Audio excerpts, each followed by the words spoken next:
வணக்கம். நேற்று பார்த்தீங்கன்னா நாம் தமிழர் கட்சி சார்பாக சென்னையில் பொதுக்கூட்டம் நடந்திருக்கு. செம்மணி படுகொலைக்கு, ஈழத்தமிழர் நடந்த செம்மணி படுகொலைக்கு ஒரு பொதுக்கூட்டம் மாதிரி சென்னையில் நடந்திருக்கு. அதில் தலைமை ஒருங்கிணைப்பாளர் சீமான் அவர்கள் 1 மணி நேரத்துக்கு மேலே உரையாற்றிருக்காரு. அதில் பார்த்தீங்கன்னா ஒரு 1.5 நிமிஷம் பேசினது விவாத பொருளாயிருச்சு, கவனப்பட்டிருக்கு. அதில் தாவேக தலைவர் விஜய் அவர்களை சீண்டினாரா, சினிமாவா சித்தாந்தமா, போர் தொடங்கியது, லட்சிய கூட்டத்துக்கும் ரசிகர்கள் கூட்டத்துக்கும் நடக்கிற போர் தான் இந்த 2026 தேர்தல் அப்படிங்கிற மாதிரி டோன்ல சென்ஸ்ல பேசியிருப்பாரு. பெத்த தாய் தந்தரே வந்தாலும் நமக்கு எதிரிதான். இங்கே போர் லட்சிய கூட்டத்திற்கும் ரசிகர் கூட்டத்திற்கும் இடையே போர், சண்டை. உயர்ந்த லட்சியத்தை கொண்டிருக்கிற சித்தாந்தமா சினிமாவா, இதாண்டா சண்டை. கொலவெறியில் இருக்கணும். அந்த பொருள் அந்த 1.5 நிமிஷம் கட் பார்த்தீங்கன்னா வைரலாக ஆகிட்டு இருக்கு. சோசியல் மீடியாலாம் பார்த்தீங்கன்னா அதை நிறைய பேர் ஷேர் பண்ணிட்டு வராங்க. நிறைய விஷயம் பேசியிருந்தாரு. இப்போ திமுக அகைன்ஸ்டா, திமுக காங்கிரஸ் எல்லா கட்சிக்கும் விமர்சனம் பண்ணியிருக்காரு. எப்பயும் தொடர்ந்து விமர்சனம் பண்ண வேண்டிய விமர்சனம் பண்ணியிருக்காரு. ஆளுங்கட்சியா சரி, எதிர்கட்சி முன்னாடி ஆளுங்கட்சியா இருந்தாலும் அவங்களாம் விமர்சனம் பண்ணியிருக்காரு. அது எப்பயுமே பண்ணிட்டு வரவர் தான். இப்போ திரும்பி தாவேகா தலைவர் விஜய் அவர்களை சீண்டி இருக்காரு. ஏன் சீண்டினாரு? இப்போதான் ரீசெண்டாக அவர் பார்த்தீங்கன்னா முதலமைச்சரை பார்த்துட்டு வந்தாரு. அதுக்கப்புறம் இந்த மாதிரி இவங்களுக்குள்ள தான் போர் நடக்க போகுது, சண்டே இவங்களுக்குள்ள தான் அப்படின்னா அது எப்படி நம்ம எடுத்துக்கிறது, அதான் அவர் அனலைஸ் பண்ண போறோம். சீமான் அவர்கள் தமிழ் தேசியத்தை முன்னிறுத்தி நிற்கிறாரு. அவருக்கு விழுந்த வாக்குகள் பார்த்தீங்கன்னா இந்த திராவிடம் வேணாம், இந்திய கட்சிகள் வேணாம், இந்த 4 கட்சி மெயினா டிஎம்கே, ஏடிஎம்கே, காங்கிரஸ், பிஜேபி, இந்த 4 கட்சி வேணாம், எப்பயுமே எந்த காலத்திலும் அவங்க கூட கூட்டணி இல்லை அப்படின்னு தொடர்ந்து சொல்லிட்டே வராரு. அவங்க கூட கூட்டணி இல்லாத வாக்குகள் வேணும். தமிழ் தேசியத்துக்கான 36 லட்சம் வாக்குகள் பார்த்தீங்கன்னா லாஸ்ட் டைம் இருந்துச்சு. இதில் பெரும்பாலும் வாக்குகள் பார்த்தீங்கன்னா விஜய் ரசிகர்கள் வாக்கு ஒரு முக்கிய பங்கு, கீ ஃபேக்டரா இருந்துச்சு. லாஸ்ட் இயர்ல தான் அந்த மைக் சிம்பிள் புதுசாக கிடைச்சது. நிறைய பேருக்கு வாக்களிச்சதுக்கு அது ஒரு காரணம். கடைசி நேரத்தில் சின்னத்தை மாத்திட்டாங்க, நம்ம சீமானுக்கு சப்போர்ட் பண்ணுவோம், நாம் தமிழ் வாக்களிப்புன்னு சொல்லி நிறைய விஜய் ரசிகர்களும் நாம் தமிழ் வாக்களிச்சிருப்பாங்க. அந்த நேரத்தில் விசில் போட அந்த மைக் சிம்பிள்லாம் வந்துச்சு. என்னை சுற்றி என்னை நேசிக்கிற கூட்டம் பெருகிக் கொண்டு போகிறது. கேம்பெயினை தொடங்கவா, மைக்கை கையில் எடுக்கவா, எல்லாம் பதறிட்டான். 2 வரியில பல பேர் நெஞ்சடிச்சு உட்காந்துட்டான். என்னடா அது, அவன் பாடுறது இந்த மைக்கில், ஆனா கையில பிடிச்சிருக்கிறது நம்ம சின்ன மைக்கில். ஏன் என் உயிர் தம்பிகள் என் தோளுக்கு துணையாக. அப்படிப்பட்ட இதுல புதுசா ஒருத்தர் வராரு, 1.5 வருஷம் தான் ஆகுது. அவரோட கொள்கையை சொல்லியிருக்காரு. நீங்க கொள்கையை சொன்னப்ப நீங்க உங்களோட விமர்சனம் வச்சுங்க, ரொம்ப காட்டமா வச்சுங்க. அது கூட பதில்ல தாவேகா தலைமையிலேருந்து சரி யாரும் உங்களை பெருசா விமர்சனம் பண்ணல. அவங்களோட நிலைப்பாடை தெளிவா சொல்லிட்டாங்க. அரசியல் எதிரி திமுக, கொள்கை எதிரி பிஜேபி, ரெண்டும் ஒருபோதும் நாங்கள் 2 பேரும் கூட்டணி வைக்க மாட்டோம், இவங்க 2 பேர் இருக்கிற கூட்டணியில் அவங்க இருக்க மாட்டோம் அப்படிங்கிற தெளிவான ஸ்டேட்மெண்ட் சொல்லிட்டு யார் எதிரி அந்த மாதிரி டோன்ல தான் தலைமை போயிட்டு இருக்காங்க. உங்களை விமர்சனம் பண்றவங்க ஒரு சில பேர், அவர்களோட ஃபேன்ஸ் பார்த்தீங்கன்னா ஒரு சில பேர் ஃபேன்ஸ் நீங்க விமர்சனம் பண்றவங்க உங்களை விமர்சனம் பண்றாங்க. மற்றபடி அவங்க தலைமையிலேருந்து எதுவுமே விமர்சனம் பண்றது இல்லை. பட் நீங்க உங்களுடைய ரொம்ப எதிரி திமுக காங்கிரஸ் தான் உங்களோட இனத்தின் எதிரின்னு சொல்லிட்டு இருக்கீங்க. அதை நோக்கி பயணம் பண்ணிட்டு இருக்கீங்க. 2026 அவரு ஏற்கனவே தளபதி விஜய் அவர்கள் பார்த்தீங்கன்னா ஒன்று டிவிக்கே இல்லை டிஎம்கே கூட தான் போட்டிங்கிற அனௌன்ஸ்மெண்ட் பண்ணியிருந்தாங்க.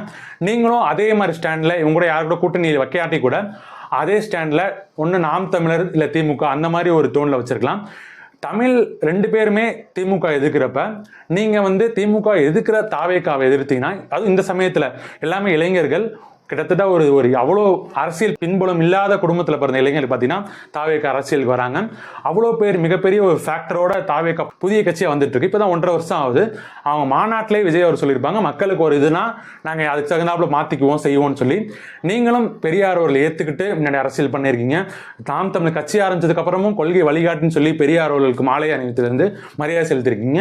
2 தலைவர்கள், ஒருவர் கலைவாணர் NS கிருஷ்ணன், இன்னொருவர் தந்தை பெரியார். இந்த மண்ணிலே என் அருமை சகோதரிகள் வாகனம் ஓட்டுகிறார்கள், விமானம் ஓட்டுகிறார்கள், காவல்துறையிலே பணி செய்கிறார்கள், ராணுவத்திலே பணி செய்கிறார்கள். இதற்கெல்லாம் தோள் கொடுத்து தூக்கி நிறுத்தியவன் தந்தை பெரியார் என்ற ஒப்பற்ற தலைவன் என்பது. தொடர்ந்து இப்போ 1 வருஷமா நீங்க பெரியார் எதிர்க்கிறீங்க. அதே சமயத்துல நீங்க எதிர்பார்க்கறது அதே தான் அவங்களும் பேசணுமா? அவங்களோட கொள்கை தலைவர் சொல்லிட்டாங்க. கட்சியா ஒரே சித்தாந்தத்தோட அப்படியே உங்களை ஏத்துக்காருன்னா உங்களுக்கு கட்சி கட்சி வந்திருப்பார்ல. அவர் தனியா ஒரு கட்சி ஆரம்பிச்சு அவர்களுக்கும் கொள்கைன்னு வச்சிருக்காங்க. அதை அவங்க ஃபாலோ பண்ணிட்டு இருக்காங்க. கொள்கை ரீதியா விமர்சனம் பண்ணலாம். பட் உங்களோட மெயின் எதிரி யாரு? 2026 திரும்பி இந்த திமுக ஆட்சி வரணுமா வேணாமா, ஸ்டாலின் அவர்கள் திரும்பி வரணுமா வேணாமா அப்படிங்கிற ஒரு போட்டி தான் நடக்க போகுது. ஏன்னா அவங்க உதயநிதியை கூட இப்ப ப்ரொமோட் பண்ற ஒரே இது உங்களோட ஸ்டாலின் சொல்லி ஸ்டாலினை மட்டும் மையப்படுத்தி திமுகவும் சரி திமுக கூட்டணி கட்சிகள் ஸ்டாலினை முதல் வேட்பாளராக அறிவிச்சு அதை நோக்கி பயணம் பண்ணிட்டு இருக்காங்க. அதுக்கு எதிர் திசையில் யாரு? இன்னொரு சைடு பார்த்தீங்கன்னா ஏடிஎம்கே வந்து பிஜேபியோட கூட்டணியில் இருக்காங்க. பிஜேபி வந்து தமிழ்நாட்டுக்கு வந்து பிளஸ்ஸா மைனஸா இருக்குமா அப்படிங்கிற கேள்வி வந்து சமயத்துல திமுக வேண்டாம் பிஜேபி வேண்டாம் உறுதியா நிக்கிற தாவேகா விஜய் தலைமையில மக்கள் விரும்பும் முதல்வர் வேட்பாளர் விஜய் அப்படின்னு சொல்லி அவங்க முன்னெடுத்து அந்த பிரச்சாரம் பண்றாங்க. இப்ப திரும்ப ஒரு 6-7 மாசத்துக்குட்ட நிலையில நீங்க விஜய் அவர்களையும் விஜய் ரசிகர்களையும் எதிர்க்க வேண்டிய தேவை என்ன இருக்கு? அவங்களை எதிர்த்தனால யாருக்கு லாபம்? அப்படியே பதிலுக்கு அவங்களும் வந்து ட்ரிகர் ஆகி தாவேகா தலைமையிலேருந்து எனக்கு தெரிஞ்சு விஜய் அவர்கள் விமர்சிக்க மாட்டாரு. அவரோட பாதை தெளிவாக தான் இருக்கும். அவரோட தொண்டர்கள் அவரோட ரசிகர்களும் உங்களை கூட சண்டை நடந்துச்சுன்னா இதனால யாருக்கு லாபம்? ரூலிங் பார்ட்டியா எனக்கு டிஎம்கே தான் லாபம். இதை வந்து அரசியல் ஒரு சாணக்கியரா இருக்கணும்னு தேவையில்ல, காமன் மேனுக்கே அது கீ பாயிண்ட்ஸ் ஈஸியா புரிஞ்சிருது. இவங்க 2 பேர்த்து சண்டை போட்டா என்ன லாபம்? அவங்களுக்கு தான் லாபம். அவங்களோட எதிர்ப்பு வாட்டை பிடிக்கிறாங்க. ஃபோக்கஸ் வந்து இவங்களுக்குள்ள சண்டையில தான் இருக்குமே தவிர ஃபர்ஸ்ட் பிளேஸ்க்கு இருக்காது அப்படிங்கிற டோன்ல கொண்டு போறதுனால நிச்சயமா அவங்களுக்கு தான் லாபமா இருக்கும்.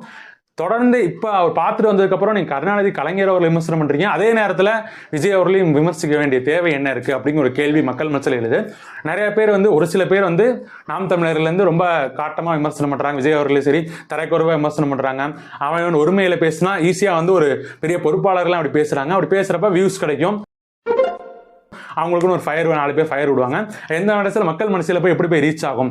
ஒரு 10 பேர் பார்க்குறாங்களோ 1000 பேர் பார்க்குறாங்களோ ஒரு டீசென்சியோட டிகோரம் நமக்குன்னு ஒரு பார்க்குறவங்களுக்கு ஒரு மரியாதை கொடுத்து தரம் தாழ்ந்து விமர்சனம் பண்ணக்கூடாது. பட் தரம் தாழ்ந்து அப்படி விமர்சனம் பண்ணுறாங்க. மெஜாரிட்டி பெயின் ஆஃப் பீப்புள்ஸ் பார்த்தீங்கன்னா இவர் எதுக்கு இதை பேசினாரு, நம்ம வந்து எதிரி திமுக தானே, நமக்கு இந்த தேர்தலில் திராவிட கட்சிகள் மாற்று திமுக அதிமுக மாற்று நம்ம வரணும் அப்படிங்கிற டோனில் பேசாமல் விஜய் அவர்களை எதிர்க்க வேண்டிய தேவை என்ன இருக்குன்னா அவங்களோட நாம் தமிழர்லேருந்தே சில பேரோட பதிவுகளை பார்க்க முடியுது. பெரும்பாலான மக்கள் நம்மளோடவும் அப்படிதான் இருக்கு. எதுக்கு அவர் தடம் மாறுறாரோ அப்படிங்கிற ஒரு கேள்வி வருது. உங்களோட ஒப்பீனியன் என்ன? இந்த மாதிரி ஒரு செயல் வந்து இது வந்து ஆரோக்கியமா இருக்குமா அப்படிங்கிற கேள்வி வருது.